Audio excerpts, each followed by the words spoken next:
முத்துசாமி பிரமணன் உங்க பேர் என்ன? முத்துசாமி பிரமணன் உங்க பேர் கிடையாது. அப்படி வா நோட்டு பேர். முத்துசாமி பிரமணன் யாரு?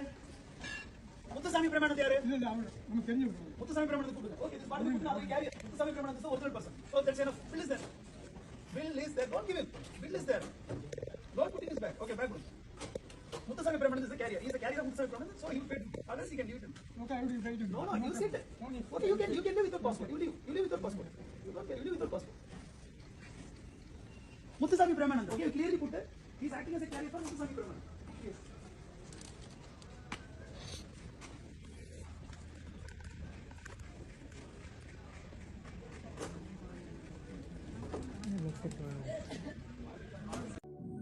இது வந்து இந்தியாவில் தமிழ்நாட்டில் சென்னையில் நடந்த ஒரு விஷயம். ஏர்போர்ட்டில் வரக்கூடிய பயணிகளை வந்து அதாவது செக் பண்ணுறன்ற பேரில் அவர்கள்ட்ட இருக்கிற சாமான்களை பிடுங்கின திருடி வெளியே கொண்டு விற்கிறீனா.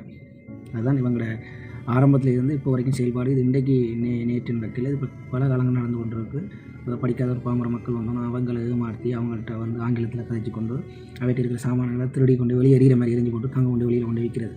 இது இந்தியாவில் இருக்கக்கூடிய கஸ்டம்ஸ் ஆஃபீஸர், ஏர்போர்ட்டில் இருக்கக்கூடிய இமிக்ரேஷன் ஆஃபீஸர் கொண்ட வேலை இதுதான்.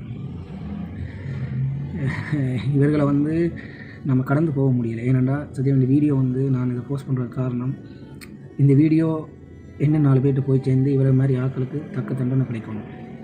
அந்த பாதிக்கப்பட்ட அந்த ஏழைகளுக்கு இவர்கள்ட்ட வந்து பணம் இருக்கிறவன்ட்ட வந்து இவங்க ஆட மாட்டாங்க. பணம் அதிகாரம் இருக்கிற டைமே இவங்க அதை பதிக்க போகிறது இல்லை, ஒன்றும் செய்ய போகிறது இல்லை. ஏன்னா பயம், அவங்க வெளியே போய் செஞ்சுருவாங்க.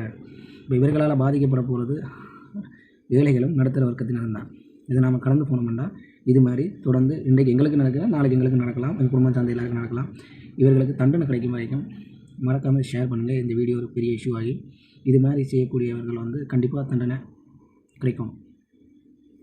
நன்றி.